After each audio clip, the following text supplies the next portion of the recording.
بسم اللہ الرحمن الرحیم۔ معزز و مکرم محترم محتشم سامعین و ناظرین، آج کا ہمارا بیان اس حوالے سے ہے کہ موت کے وقت مومن کو کیا اعزاز دیا جاتا ہے، مومن کی کیسی عزت کی جاتی ہے، کیسا اکرام اور تواضع اور مہمان نوازی کے طور پر اس کی روح کو اس کے جسم سے نکالا جاتا ہے۔ حضرت جابر بن زیاد کے جب انتقال کا وقت قریب تھا تو کسی نے پوچھا کہ کسی چیز کی رغبت ہے؟ فرمایا حسن سے ملاقات کرنا چاہتا ہوں۔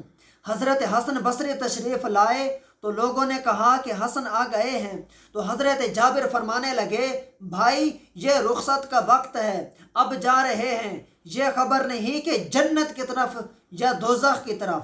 حضرت تمیم داری کہتے ہیں کہ اللہ تعالیٰ ملک الموت علیہ السلام سے فرماتا ہے کہ میرے فلاں ولی کے پاس جاؤ اور اس کی روح لے آؤ، میں نے اس کا خوشی میں اور غم میں دونوں میں امتحان لے لیا، وہ ایسا ہی نکلا جیسا میں چاہتا تھا، اس کو لے آؤ تاکہ دنیا کی مشقتوں سے اس کو راحت ملے۔ ملک الموت 500 فرشتوں کی جماعت کے ساتھ اس کے پاس آتے ہیں، ان سب کے پاس جنت کے کفن ہوتے ہیں۔ مطلب یہ ہے کہ 500 فرشتوں کی جماعت ہوتی ہے تو 500 فرشتوں کے پاس 500 کفن جنت کے ہوتے ہیں۔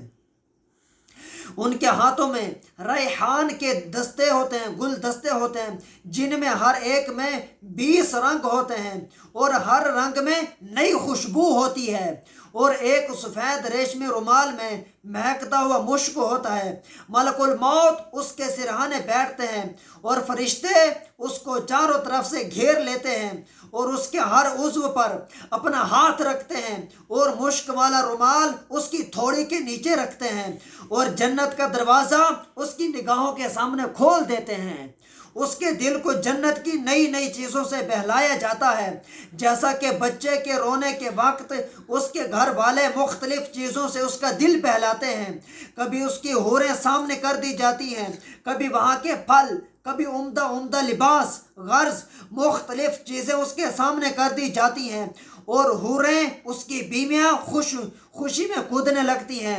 ان سب منظروں کو دیکھ کر اس کی روح بدن میں پھڑکنے لگتی ہے، جیسا کہ پنجرے میں جانور نکلنے کو پھڑکتا ہے، اور ملک الموت اس سے کہتا ہے کہ اے مبارک روح، چل ایسی بیریوں کی طرف جس میں کانٹا نہیں، اور ایسے کیلوں کی طرف جو بتوں لگے ہوئے ہیں، اور ایسے سائے کی طرف جو نہایت گہرا اور وسیع ہے اور پانی بہہ رہے ہیں۔ اور یہ چند منظروں کی طرف اشارہ ہے جو قرآن کریم کے اندر سورہ واقعہ کی اس آیہ شریفہ میں ذکر کی گئی ہیں۔ فی صدر مخدود وظل ممدود، اور ملک الموت ایسی نرمی سے بات کرتا ہے جیسے ماں اپنے بچے سے بات کرتی ہے، اس وجہ سے کہ اس کو یہ بات معلوم ہے کہ یہ روح اللہ تعالیٰ کی ہاں مقرب ہے۔ وہ اس روح کے ساتھ لطف سے پیش آتا ہے تاکہ اللہ تعالیٰ اس فرشتے سے خوش ہو۔ وہ روح بدن میں اسی طرح سہولت سے نکلتی ہے جیسے آٹے سے بال نکالا جاتا ہے۔ جب روح نکلتی ہے تو سب فرشتے اس کو سلام کرتے ہیں، جنت میں داخل ہونے کی بشارت دیتے ہیں، جس کو قرآن کریم میں فرمایا الذین تتوفاہم الملائکۃ طیبین میں ذکر کیا، اور وہ اگر مقرب بندوں میں ہوتا ہے تو سورہ واقعہ کی اس کے متعلق ارشاد ہوتا ہے فروح و ریحان و جنت نعیم۔ بس جس وقت روح بدن سے جدا ہوتی ہے تو وہ بدن سے کہتی ہے کہ اللہ تعالیٰ تجھ کو جزائے خیر دے، تو اللہ تعالیٰ کی بندگی اور اطاعت میں جلدی کرنے والا تھا، اس کی نافرمانی میں سستی کرنے والا تھا، تجھے آج کا دن مبارک ہو، تو نے خود بھی عذاب سے نجات پائی اور مجھے بھی نجات دی۔ اور یہ مضمون بدن رخصت کے وقت روح سے کہتا ہے۔ اس کی جدائی پر زمین کے وہ حصے روتے ہیں جن پر وہ اکثر عبادت کیا کرتا تھا، آسمان کے وہ دروازے اس پر روتے ہیں جن سے اس کے اعمال اوپر جاتے تھے اور جن سے ان کا رزق، اس بندے کا رزق نیچے اترتا تھا، اور اس کے بعد وہ 500 فرشتے میت کے پاس جمع ہو جاتے ہیں، اور جب نہلانے والے اس کو کروٹ دیتے ہیں تو وہ فرشتے فوراً اس کو کروٹ دینے لگتے ہیں، اور جب وہ کفن پہناتے ہیں تو اس سے پہلے وہ فوراً اپنا لایا و کفن پہنا دیتے ہیں۔ سبحان اللہ۔ جب وہ خوشبو ملتے ہیں لوگ تو فرشتے اس سے پہلے اپنی لائی ہوئی پہلے خوشبو اس کو مل دیتے ہیں، اس کے بعد اس کے دروازے سے قبر تک دونوں جانب قطار لگا کر کھڑے ہو جاتے ہیں اور اس کے جنازے کا دعا اور استغفار کے ساتھ استقبال کرتے ہیں۔ پھر یہ سارے منظر شیطان دیکھ کر اس قدر زور سے روتا ہے کہ اس کی ہڈیاں ٹوٹنے لگتی ہیں، اور اپنے لشکروں سے کہتا ہے کہ تمہارا ناس ہو، تمہارا ستیہ ناس ہو، یہ تم کس طرح چھوٹ گیا، یہ خدا کا بندہ تمہارے ہاتھوں سے کیسے چھوٹ گیا۔ وہ کہتے ہیں کہ یہ معصوم تھا، یہ محفوظ تھا۔ اس کے بعد جب حضرت ملک الموت اس کی روح لے کر اوپر جاتے ہیں تو حضرت جبریل 70,000 فرشتوں کے ساتھ اس کا استقبال کرتے ہیں۔ یہ فرشتے اس کو اللہ تعالیٰ کی طرف سے بشارتیں دیتے ہیں۔ اس کے بعد جب ملک الموت اس کو عرش تک لے جاتے ہیں تو وہاں پہنچ کر وہ روح سجدے میں گر جاتی ہے۔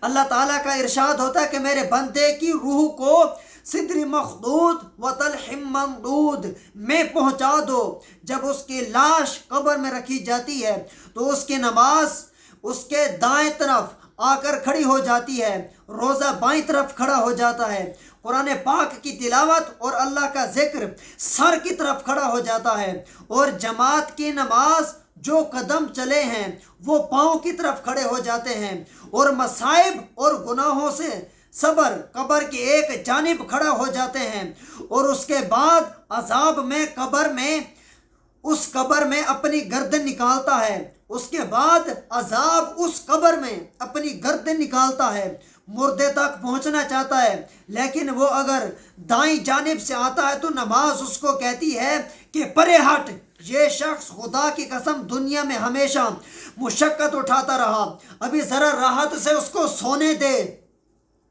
راحت کے ساتھ ابھی وہ سویا ہے، پھر وہ بائیں جانب سے آتا ہے تو روزہ اسی طرف اس کو ہٹا دیتا ہے، پھر وہ سر کی طرف سے آتا ہے تو تلاوت اور ذکر اس کو پیچھے روک دیتی ہے۔ ادھر تیرا کوئی راستہ نہیں ہے، غرض کہ وہ جس جانب سے جانا چاہتا ہے اس کو راستہ نہیں ملتا، اس لیے کہ اللہ کے ولی کو ہر جانب سے عبادتوں نے گھیر رکھا ہے۔ وہ عذاب عاجز ہو کر واپس چلا جاتا ہے۔ اس کے بعد صبر جو ایک کونے میں کھڑا تھا ان عبادتوں سے کہتا ہے کہ میں انتظار میں تھا، اگر کسی جانب عبادت کی کسی قسم میں کمزوری سے کچھ ضعف ہوتا تو میں اس جانب سے مزاحمت کرتا، ٹکراؤ کرتا، مگر الحمدللہ تم نے مل کر اس کو دفع کر دیا، اب میں اعمال تلنے کے ترازو کے وقت اس کے کام آؤں گا۔ صبر یہ دوسرے اعمال کو یہ کہتا ہے۔ اس کے بعد دو فرشتے اس مردے کے پاس آتے ہیں جن کی آنکھیں بجلی کی طرح چمکتی ہیں اور آواز بادلوں کی زوردار گرج کی طرح ہوتی ہے، اس کے دانت کی کچلیاں گائے کی سینگوں کی طرح ہوتی ہیں، اس کے منہ سے سانس کے ساتھ آگ لپٹے نکلتی ہے، بال اتنے بڑے کہ پاؤں تک لٹکے ہوئے ہوتے ہیں، اور ان کے ایک مونڈے سے دوسرے مونڈے تک اتنا فاصلہ کہ کئی دن میں چل کر پورا ہو۔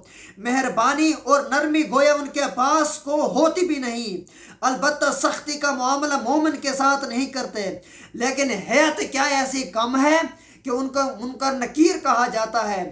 ان میں سے ہر ایک کے ہاتھ میں ایک ایک اتنا بڑا اور بھاری ہتھوڑا ہوتا ہے کہ اگر زمین کے ساری دنیا کے انسان اور جنات مل کر بھی اٹھائیں تو اس کو نہ اٹھا سکیں۔ وہ آ کر مردے سے کہتے ہیں کہ بیٹھ جا، مردہ یک دم بیٹھ جاتا ہے اور کفن اس کے سر سے نیچے سرین تک پہنچ جاتا ہے۔ وہ سوال کرتے تیرا رب کون ہے، تیرا مذہب کیا ہے، تیرا نبی کیا ہے، تیرے نبی کا نام کیا ہے؟ مردہ کہتا ہے کہ میرا رب اللہ تعالیٰ ہے جو وحدہ لا شریک ہے، وہ تنہا مالک ہے، کوئی اس کا شریک نہیں، میرا دین اسلام ہے، میرے نبی محمد ہے جو خاتم النبیین ہیں۔ وہ دونوں کہتے ہیں کہ تو نے صحیح کہا ہے۔ اس کے بعد وہ قبر کی دیواروں کو سب طرف سے ہٹا دیتے ہیں، جس سے وہ اوپر سے اور چاروں جانب سے دائیں بائیں سرہانے پائنتی سے بہت زیادہ وسیع ہو جاتی ہے۔ اس کے بعد وہ کہتے ہیں کہ اوپر سر اٹھا۔ مردہ جب سر اوپر اٹھاتا ہے پھر اس کے بعد تو اس کو ایک دروازہ نظر آتا ہے جس میں سے جنت نظر آ رہی ہوتی ہے۔ وہ کہتے ہیں کہ اے اللہ کے ولی، وہ جگہ تمہارے رہنے کی ہے، اس وجہ سے کہ تم نے اللہ تعالیٰ کی اطاعت کی۔ حضور علیہ الصلوۃ والسلام فرماتے ہیں، خدا کی قسم، اس ذات پاک کی جس کے قبضے قدرت میں میری جان ہے، اس کو اس وقت ایسی خوشی ہوتی ہے جو کبھی ایسے نہ لوٹے گی۔ اس کے بعد وہ فرشتے کہتے ہیں کہ اپنے پاؤں کی طرف دیکھو۔ وہ کہتا ہے دیکھتا ہے تو جہنم کا ایک دروازہ نظر آتا ہے جس سے اس کی حالت نظر آتی ہے۔ وہ فرشتے کہتے ہیں کہ اللہ کے ولی، تو اس دروازے سے نجات پا لی۔ اس وقت بھی مردہ اس قدر خوش ہوتا ہے کہ جو کبھی نہ لوٹے گی۔ اس کے بعد اس قبر میں 7 دروازے جنت کی طرف کھول دیے جاتے ہیں جن سے وہاں کی ٹھنڈی ہوائیں، خوشبوئیں آتی رہتی اور قیامت تک یہی منظر رہیں گے۔